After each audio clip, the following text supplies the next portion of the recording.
start from the prefix.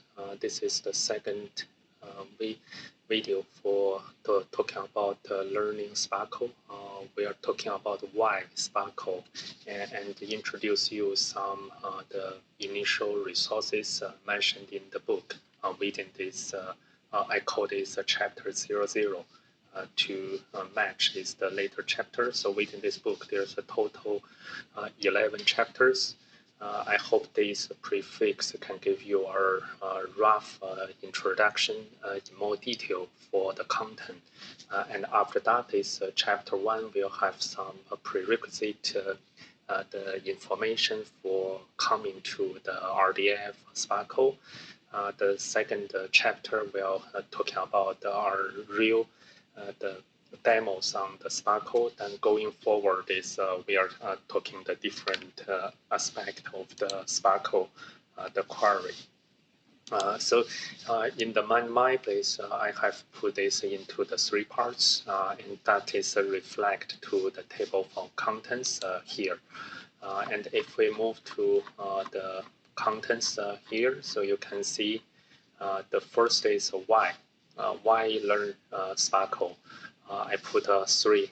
The keywords is one is the from the web inventor, the www inventor, the Mr.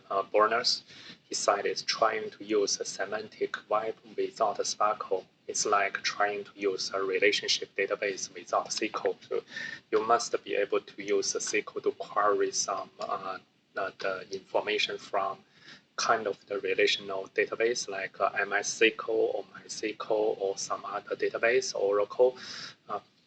For example, so when we come to the semantic web, the query mechanism should use the SPARQL. So that is the kind of this the mapping from these 2 sides.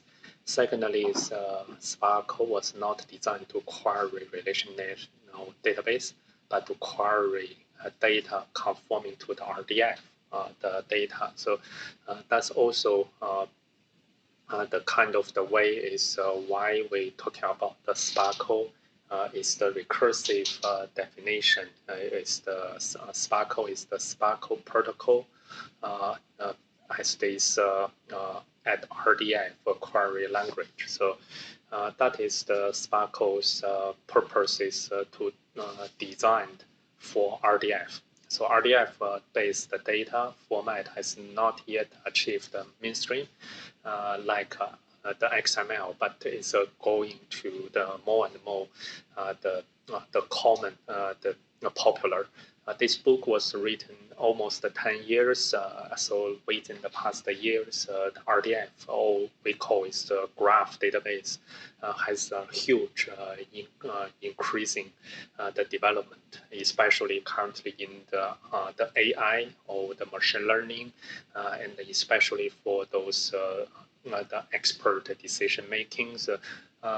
Graph usage is our new domain for you to capture the those new knowledge instead of using the traditional relational database. So when we're talking about the graph, is we also refer how you can build a graph, the knowledge, or we call this knowledge graph.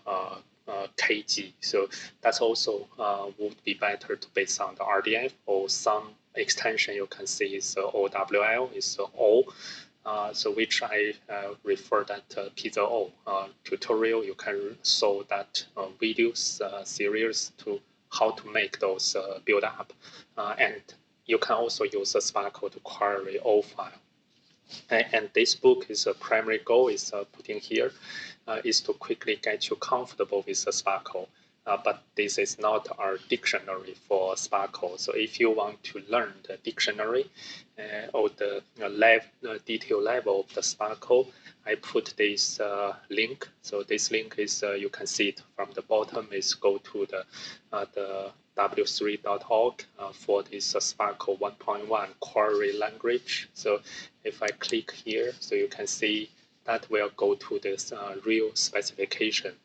As I mentioned in the last video, I the download this and put this web page into this single PDF file. It's about 90 pages, which I hope is can be used as your real dictionary. If you check some tiny detail of the SPARQL, the language syntax or the specification, try to read this.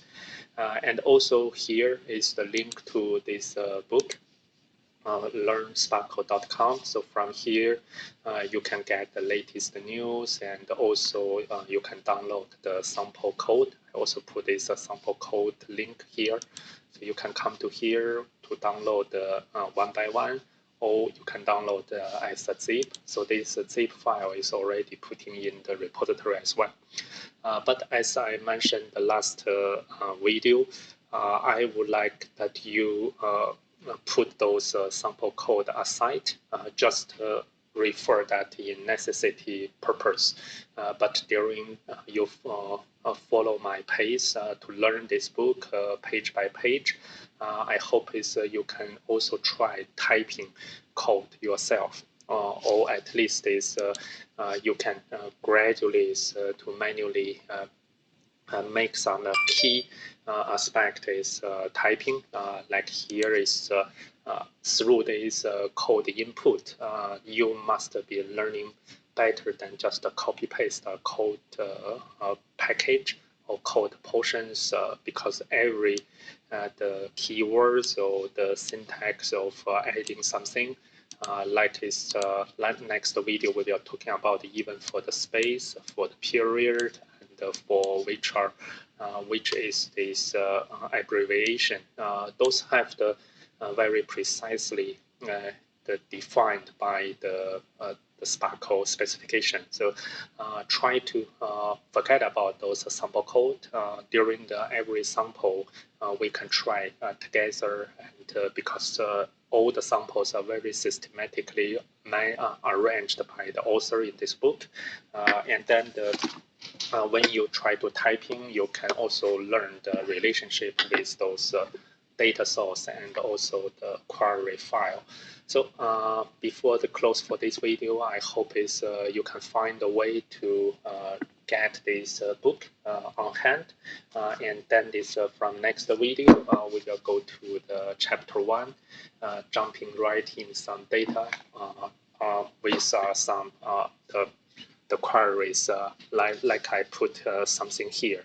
And from the next video is we will use the VS Code to adding some the tools, and then to help you also set up the environment which can run the code in this book mentioned. So see you. Thank you for your watching. Bye for now.